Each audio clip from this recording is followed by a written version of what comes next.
Is it okay if I ask something? Sure, what is it? Why are you so cold to Dad?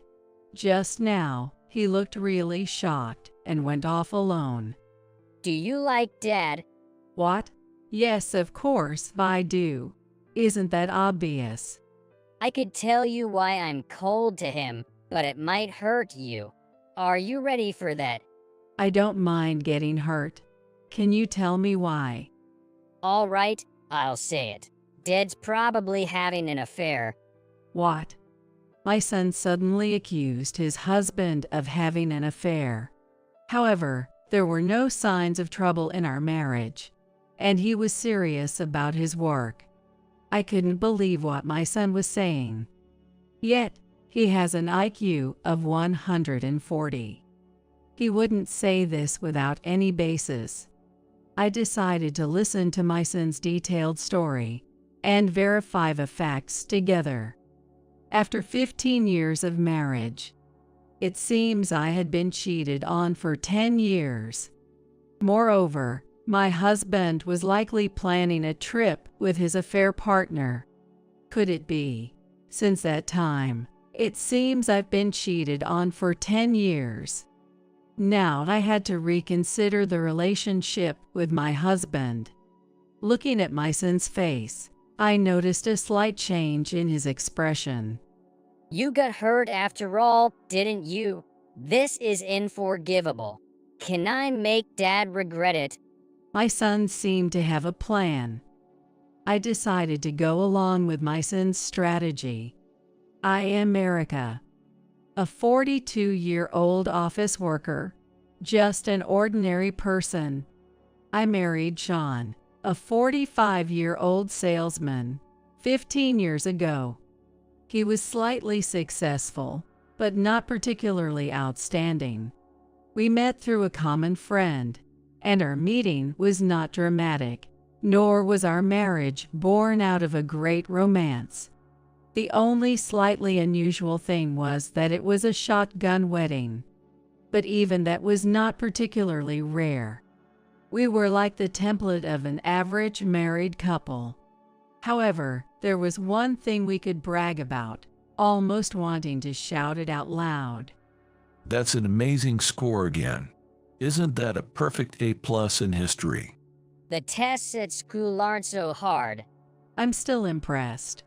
When I was in middle school, I worked hard to get C. Comparing us is pointless, isn't it? It was usual for our son to score well on tests. We both were delighted every time our son brought home good grades. Our son, Hart, was 15 years old. With exams becoming more intense, it was supposed to be a challenging time, but we were not worried at all. He was so excellent that we sometimes doubted if he was really our child. He seemed smarter than both of us already. We realized our son was smart when he was 4 years old. At that time, he often clashed with other kids. According to his kindergarten teacher, he would initiate conversations with friends, and before long, they would start getting angry. I asked my son why he was saying things that made his friends angry. You made your friend angry again today. Why do you always say things that make them mad? But if you gather the paper and tear it, you can use the glue right away, right? I told them that, and they said I was being annoying. I didn't quite understand what my son was saying, but it seemed he was just giving advice to his friends. However, his friends wanted to do things their own way, which probably led to the arguments. As such clashes with friends continued, and we couldn't quite grasp the situations, my husband and I wondered if our son might have a developmental disorder, so we consulted a hospital. At the hospital, they conducted an IQ test to objectively assess our son's development. My husband and I were surprised by the results. His IQ is 140. Is 140 considered high? Yes, the average is 100, so that's quite high. But Hart doesn't seem very good at communicating. Sometimes we don't understand what he's saying. That might be because Hart is only 4 years old and has limited words and expressions. He understands things well but might only be able to line up the important words because he doesn't know how to express them fully. I talked to Hart earlier, and he was using conjunctions like but and so. This means he can think things through and has his own conclusions. But he often makes his friends angry. That's a trait often seen in intelligent children. Hart is quick thinking, so he understands outcomes and conclusions faster than other kids. That's probably why he offers advice. But if Hart's thoughts advance faster than his friends, they might not understand him, leading to clashes. It's like with us adults, right? Even if something is correct, if someone talks about a specialized, complex topic for too long, we get frustrated because we don't understand. I see. So, Hart is a genius, and we're the ones who haven't been able to understand him. Well, you could think of it that way. But remember, even though his IQ is 140 now, it can change with age and development. So don't focus too much on the number. Some people push their kids too hard thinking they are smart. Got it. I'll be careful. The doctor warned us not to put too much pressure on our child because of high expectations. Seeing us happy about the IQ of 140, he must have been concerned. But no parent would not be pleased to hear their child is smart. Knowing our son had an IQ of 140 made all his unusual daily behaviors suddenly make sense. When we bought him a book, he would quickly want the next one. We thought it was restlessness, but he just remembered the content quickly and wanted more. Sometimes he would stare at the TV remote for ages, then start pressing various buttons. We thought it was mischief, but he was curious about how the remote worked. I was happy about my son's high IQ, but I was also pleased to understand his thoughts better. He had an interest in various things and absorbed knowledge rapidly with high concentration. The doctor said IQ could change, but my son remained intelligent. Just imagining his bright future made me happy. However, around this time, a dark future was approaching without my knowledge. After our son took the IQ test, my husband began to put more effort into his work than ever before. He started working late and often went out saying he needed to study on weekends. While it's good to be diligent, I worried he was overdoing it. Working hard is good, but are you okay? You know, many people get sick from overworking, right? Don't worry, I'm fine. Hart will need more money as he enters elementary school, right? He might want to go to tutoring or attend a private school. Plus, Hart is smart, so I, not being very bright, have to show some effort to maintain my dignity as a parent. His joke-laden response made me realize he wasn't overexerting himself, which reassured me. As Hart entered elementary school, his vocabulary and expressions grew, and we no longer had trouble understanding his conversations. Why do we have to get permission from the teacher just to go to the bathroom during class? Is going to the bathroom such a big deal? If you go without telling, the teacher won't know where the students are. I see. But then, wouldn't it be better to have a sign on the desk saying toilet? That way, there's no need to interrupt the class for permission, and the teacher can still keep track of where everyone is. But then, some kids might put up the sign and skip class instead of going to the bathroom. If they slack off and end up in trouble, it's their own fault, so why not just let them be? That can't happen. If something goes wrong, It would be the teacher's responsibility. Enforcing rules and bearing responsibility. Being an adult sure is complicated. Though he has become better at conversing compared to his kindergarten days, his overly logical and somewhat dry approach remains a flaw.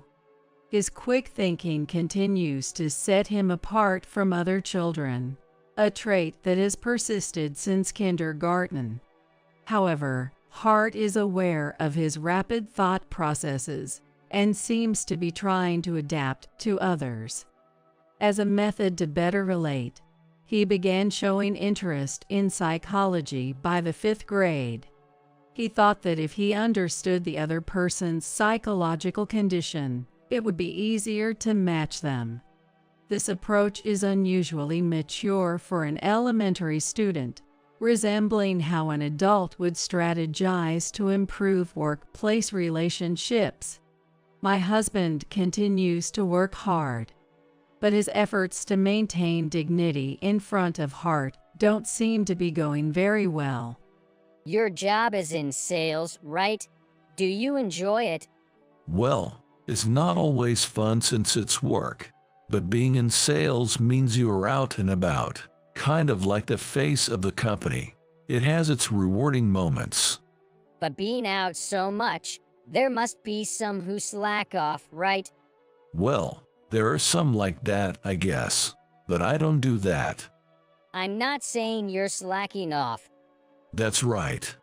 Hart tries hard to fit in with those around him. He may have a dry side, but he never looks down on others. However, for some reason, he seems particularly cold towards his father. Do you think Hart hates me? I don't think so.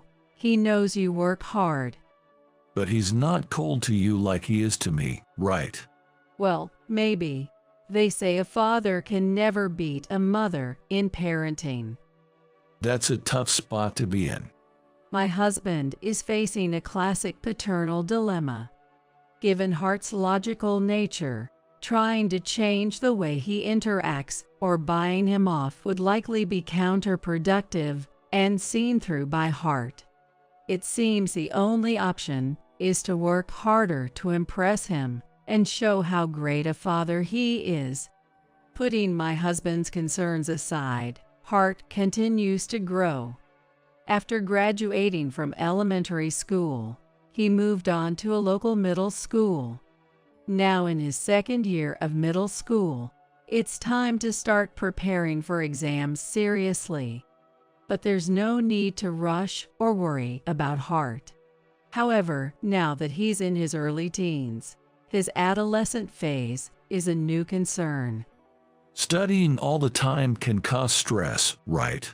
It's Sunday today. Want to go out and have some fun. I like studying, so I don't get stressed. Actually, being forced to go somewhere I don't want to is more stressful.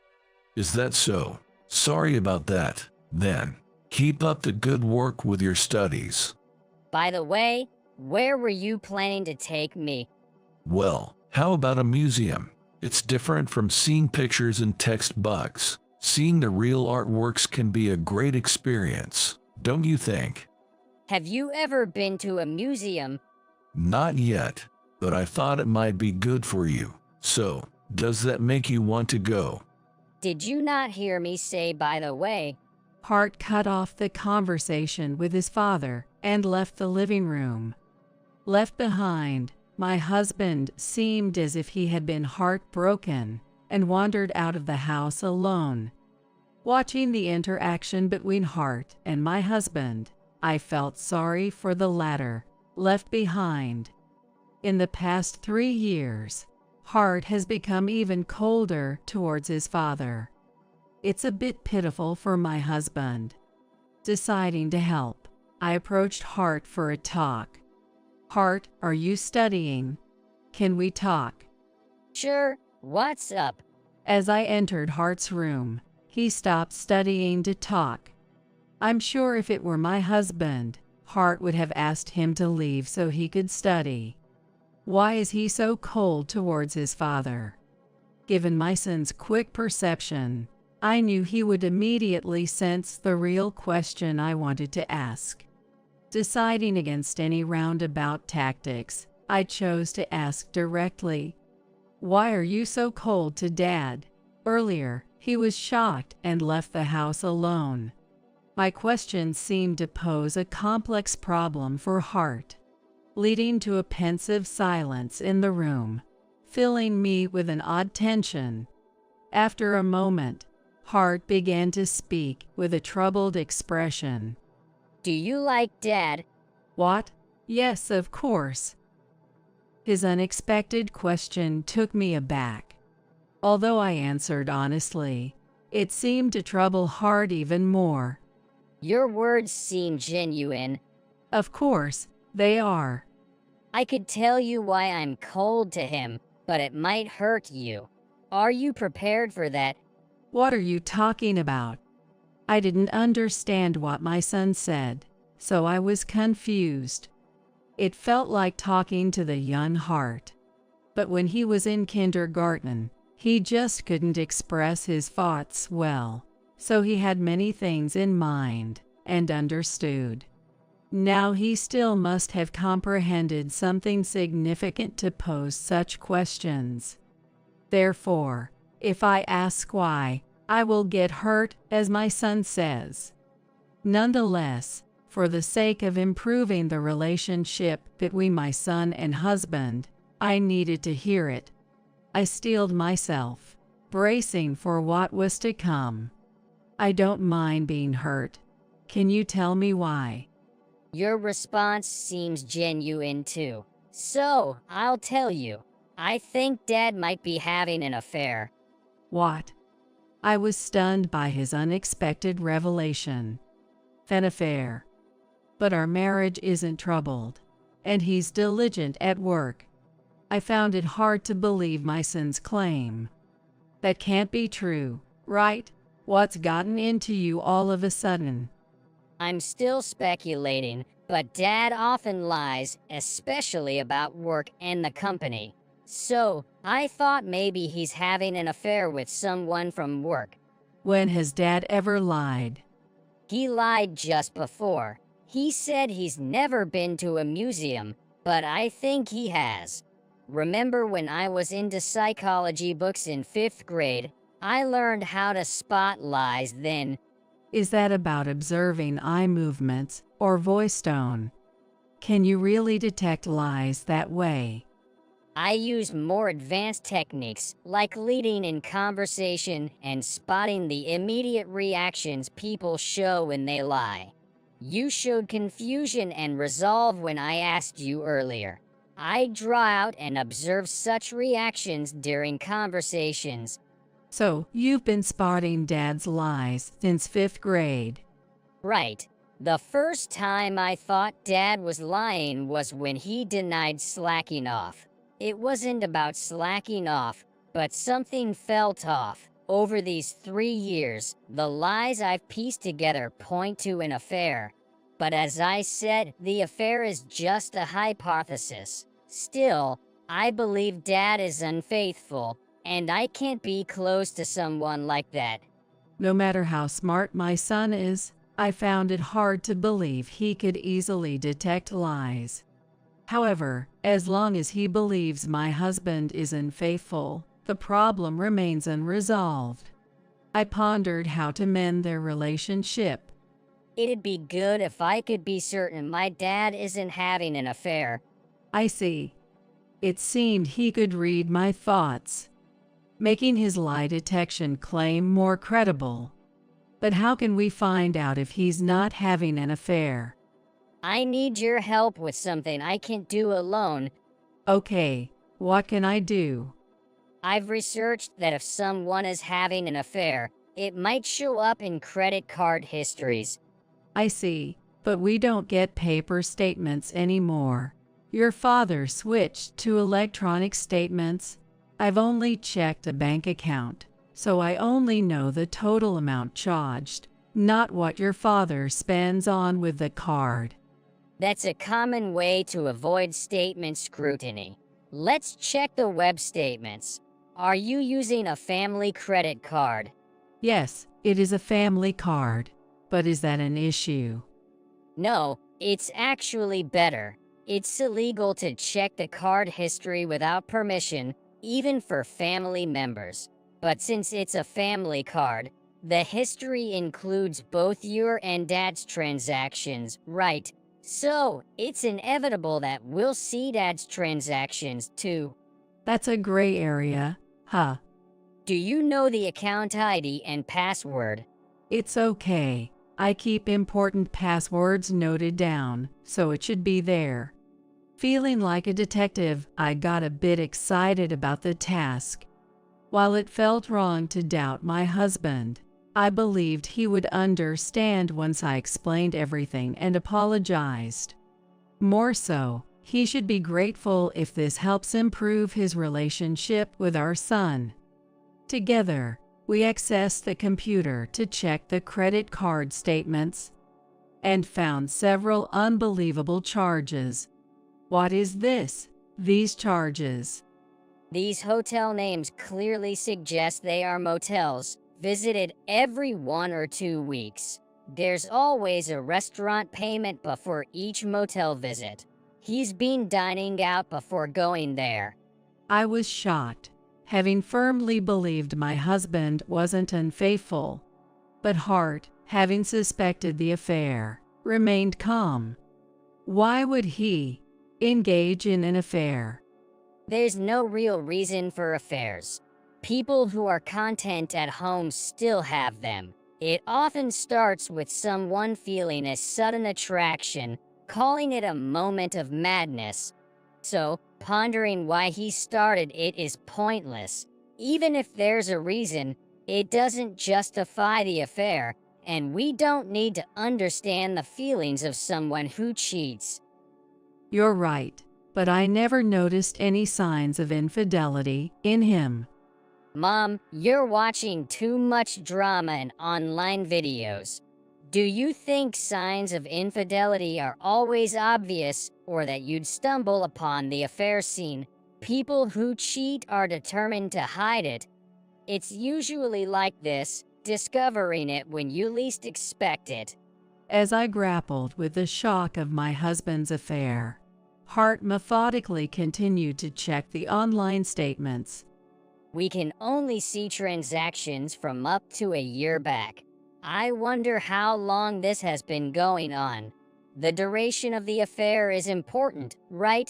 It was about 10 years ago that he started putting more effort into his work. Could it have been since then? I might have been cheated on for 10 years. You remember well, even though it was 10 years ago.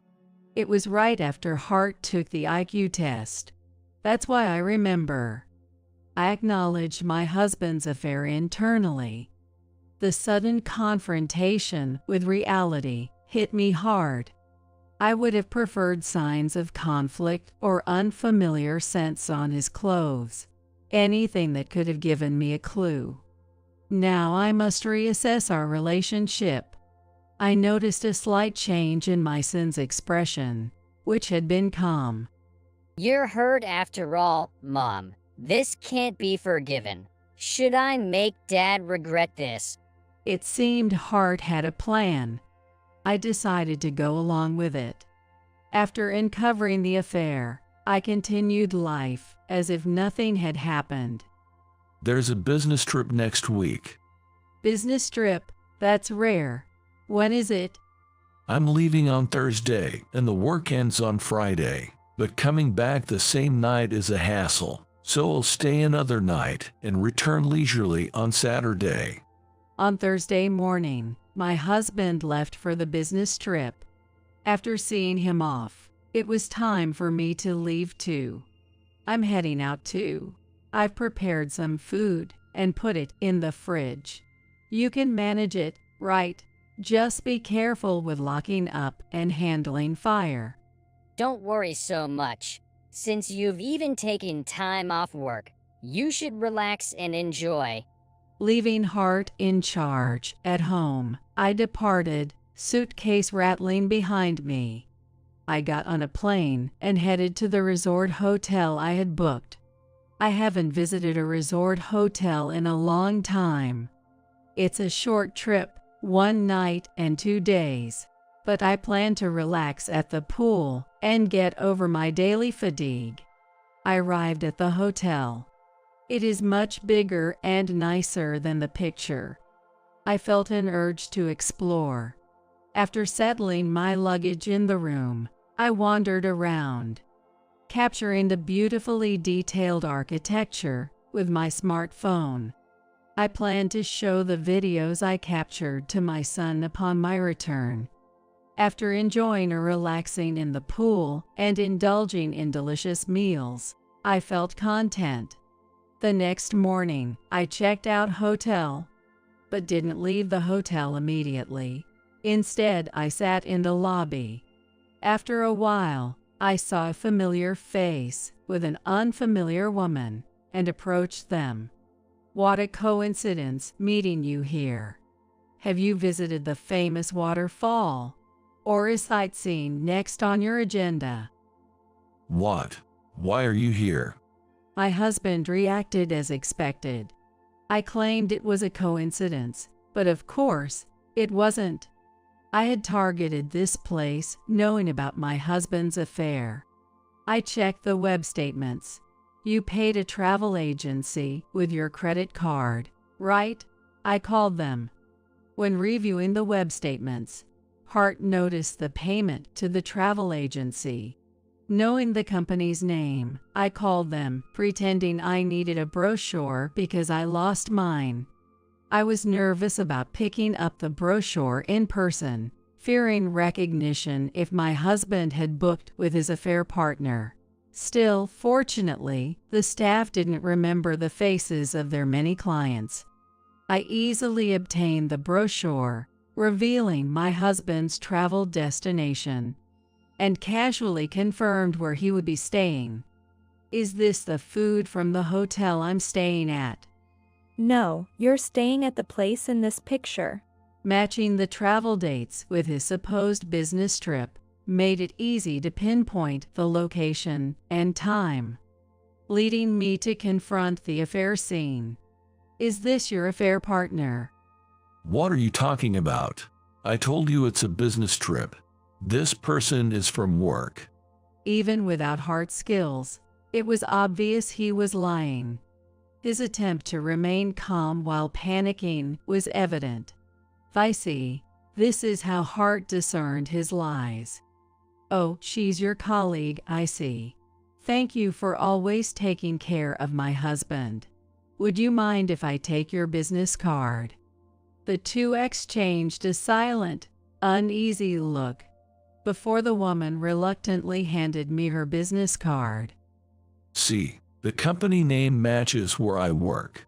She's a coworker. You understand now, right? It's all a misunderstanding. Just go home. All right, I get it. She's a coworker. But isn't it inappropriate for coworkers to share a room? How do you know that? Struggling to suppress a smile, I showed him the video from my phone, which occasionally captured him with a woman, including entering the same room together. Photos and videos of trips and shared accommodations are evidence of an affair, don't they? What are you doing? This is a privacy invasion. It's not covert filming. I was merely capturing my solo trip, and you happened to walk into the frame. If you're going to complain about my travel video, would you do the same to others? Look, that couple is taking photos. We might be in their shot. Go on, tell them to stop filming us. Unable to do such a thing, my husband just glared at me in frustration. That was all he could muster. This was all part of the strategy Hart conceived. Relying solely on the credit card history wouldn't suffice as proof of the affair. So Hart and I brainstormed to gather solid evidence. However, every strategy I proposed was systematically rejected by my son. What about planting a bug in his bag? That's illegal. Besides, the battery would die, right? What about hiring a private investigator? That costs a fortune, you know, around $200 per hour. Even if they only followed for 18 hours a day excluding sleep, that's $3,600 a day and over $10,000 for 3 days, not counting travel and accommodation. It's not realistic. So what then? Mom, enough with the drama and online video ideas. Let's think of something more practical. Ultimately, Hart devised the plan of calling the travel agency and using travel footage to capture the affair scene. Only Mom could carry out the plan. It would be weird for me to call the travel agency for brochures, and I can stay at the hotel alone. So, this is teamwork. I plan and Mom executes. I felt embarrassed for not contributing much, but my son, with his IQ of 140 and knowledge of psychology, had everything under control. From planning to taking care of my mental state. You two are staying another night, right? Enjoy your stay. We'll talk about the affair and the divorce when you get back. I ended my trip on a high note after refreshing at the hotel and obtaining evidence of my husband's infidelity. Afterwards, we got divorced. Naturally, we divorced smoothly due to the evidence. I gained custody of Hart, and my ex-husband had to pay alimony and child support. However, letting my ex-husband and his affair partner off easily wouldn't complete my revenge. Hart had prepared another move post-trip. As I predicted, the affair partner was a co-worker, right? So, we'll stir things up a bit by informing their company about the affair. Got it. So we contact their company to report the affair, hoping for some action against them. Affairs are private matters. The company can take action. Plus, unnecessarily spreading the word about the affair could lead to defamation charges against us. Forget the drama and internet videos, okay? Well, sorry, but what do we do then? Did you get the affair partner's business card? Yes, I did. You didn't talk to the affair partner or ask Dad about her, right? Nope. I followed Hart's instructions. So, we only know about the affair partner from the business card. Exactly. We're supposed to send a certified mail for the affair damages, right? Normally, it has to be sent to the home address. But since we only know her name and workplace, it seems we can send it to her office. I see. So if the office receives the mail for affair damages, the affair talk spreads, making it awkward for them at work. Not quite. Others can't open certified mail, so nobody will know it's about the affair. But rumors of the affair might already be circulating in their office. When mysterious certified mail is delivered to the company and Dad gets divorced, others will likely start gossiping more. The plan unfolded just as Hart envisioned. The affair rumors spread at their workplace, forcing both to resign. Yet, Hart missed one detail. The affair partner was also married. Her affair came to light because of our damages claim, leading her husband to file for divorce and seek compensation from both. The lives of my ex-husband and his affair partner crumbled, and they eventually parted ways amid the chaos. Thus, my revenge for 10 years of betrayal was complete. After settling the matter with my ex-husband and reflecting on everything, I realized something. I watched my son devise the plan, but it wasn't that he knew everything from the start. He researched what he didn't know and applied what he learned. I learned from my son that being smart isn't just about having a lot of knowledge. I worried the divorce would affect him, but it seemed unnecessary. I've been bothered by Dad's actions since elementary school. Now that it's resolved, I can focus on studying. Surprisingly, Hart still has much potential for growth. He also became interested in law. Lawyers like wordplay and interesting, especially when making people who do wrong reflect on their actions. He noted, aspiring for a career in legal work. That sounds expensive. I'm determined to work hard for my son's future.